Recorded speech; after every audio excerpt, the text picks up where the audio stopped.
Mike here, little mast update. We spent a whole week ripping this thing apart. It's no wonder nobody wants to do this.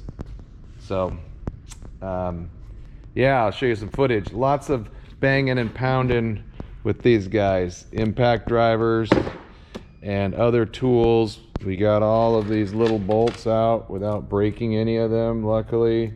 Stainless and aluminum is a terrible combination, especially if they didn't put anything on it.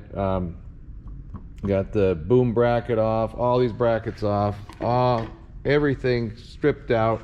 We got, this mast does have a nice track and a little cover that goes in, so the wiring, that's my job, the electrician, that's gonna be way easier.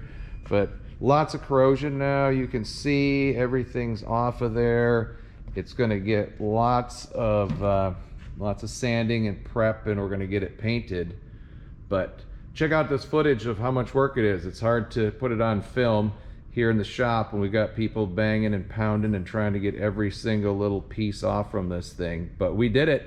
So next week we'll start sanding, and hopefully a week after that or whatever, we'll build a tent and get it painted. So get rid of all of this stuff. Make it look nice again. Make it look new.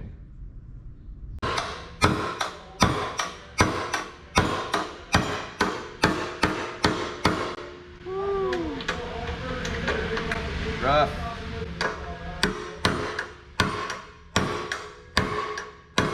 So along with all those stuck fasteners, of course, most or a lot of the hardware on the mast was of course riveted. So lots of drilling, struggling, pounding, and removing all of this stuff. So originally we were just going to put on new standing rigging and running rigging, but with all the corrosion, we just had to take this apart. So this amounts to several weeks of additional work, easily, to pull every piece, every fastener, all the bolts, everything that we do. And then of course the sand and the prep, as everybody knows, if you're painting, it is another enormous amount of work. But in the end, we'll have a nice shiny new mast, and everything will have been properly inspected and clean and new, and that's going to be a nice selling point for whoever ends up purchasing this boat. So a lot of work, a lot of struggles, but we did it. Get to drive those tubes right out of there, huh? Nice. Yeah, well, this one and the other one just... easy. Hang on. You got her. Hang on, I know. I feel it in my side. I know how to find its way.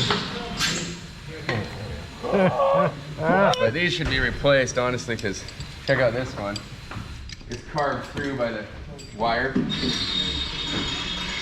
Oh, yeah. Yeah. Mm-hmm. After that, it starts sawing through the bolts.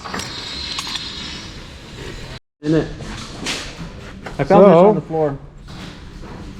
We had this little shiv was all seized up, and I think we know why. Yes. Most interesting.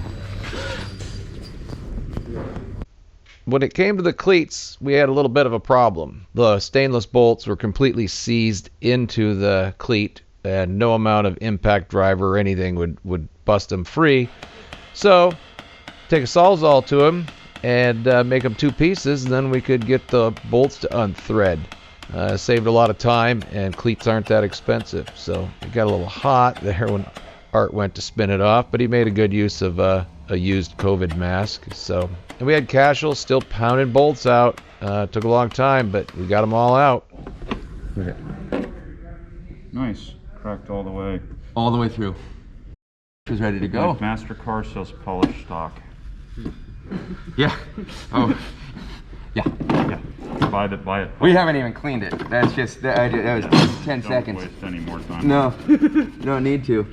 But that's a good example right there. Look at that. That side crack is really impressive to me. Oh, these are the ones off the... That's King's Pride. Yeah. These guys just took them Oh, off. this is So just what I want you examples of guys to shitty notice chain here is points. look at the other side of these. Yeah, not bad The part looking. that's showing doesn't look all that bad, but Dylan, I where told he him found fresh that. this morning. Oh, okay. How hard did you have to wail on him to get him out? Not that bad, actually. Not that bad.